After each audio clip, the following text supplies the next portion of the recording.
শোবার খাট থেকে শুরু করে চেয়ার টেবিল, এমনকি রান্নাঘরে খাবারের জন্য সুন্দর ব্যবস্থা, এসব দৃশ্য দেখে প্রথম দেখাই মনে হতে পারে এটা কোনো বাসাবাড়ি। তবে বাস্তব বড়ই ভিন্ন। এটা পরিবেশ অধিদপ্তরের জেলা কার্যালয়। আর সরকারি অফিসকে নিজস্ব কাজে ব্যবহারের অভিযোগ উঠেছে এক উপপরিচালকের বিরুদ্ধে। শুধু এই এক অভিযোগই না, ভুয়া বিল ভাউচার তৈরি করে ১৯ মাসে প্রায় ৩ লাখ টাকা আত্মসাৎ ও ১০ বছর আগে বন্ধ হয়ে যাওয়া একটি প্রতিষ্ঠানের পুরনো ভাউচার ব্যবহার করে টাকা উত্তোলনের অভিযোগ রয়েছে তার বিরুদ্ধে। ভাউচারটা আমার, কিন্তু ভিতরে লেখা কিছুই আমার না। তো ভাউচার আমার, কিন্তু সিগনেচার আমার না।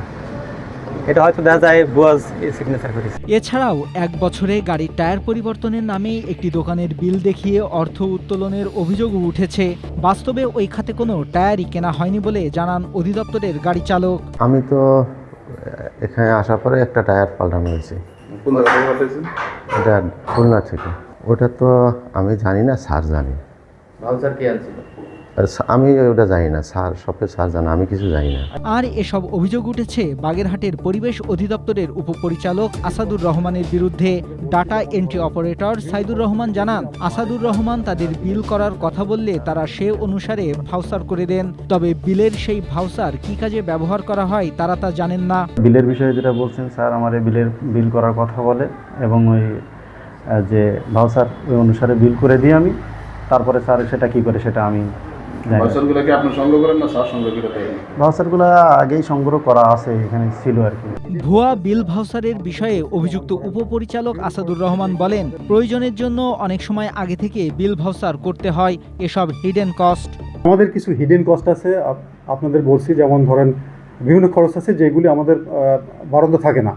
আমরা মোবাইল কোর্টে কোনো সময় যাই, তখন পুলিশকে নিতে হয়, তারপরে ফায়ার ব্রিগেডের নিতে হয়। ফায়ার ব্রিগেডে যখন নেওয়া হয় ওই তেলের বাবদ আমাদের টাকা দেওয়া লাগে, যেটা আমাদের বিল করতে পারি না। পুলিশদের খাবার জন্য টাকা দিতে হয়, সেটা বিল করা যায় না।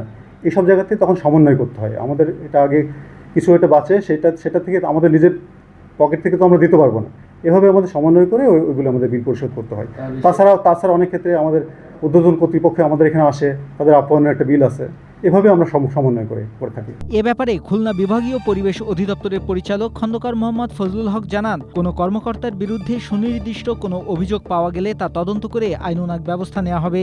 আপনার কাছে যদি কোনো সুনির্দিষ্ট অভিযোগ থাকে, অভিযোগগুলো ডকুমেন্ট সহ যথাযথ প্রক্রিয়ার মাধ্যমে কর্তৃপক্ষের নিকট আবেদন অভিযোগ করেন, অভিযোগগুলো আমরা তদন্ত করে প্রয়োজনীয় ব্যবস্থা নেব, আইনানুগ ব্যবস্থা নেব।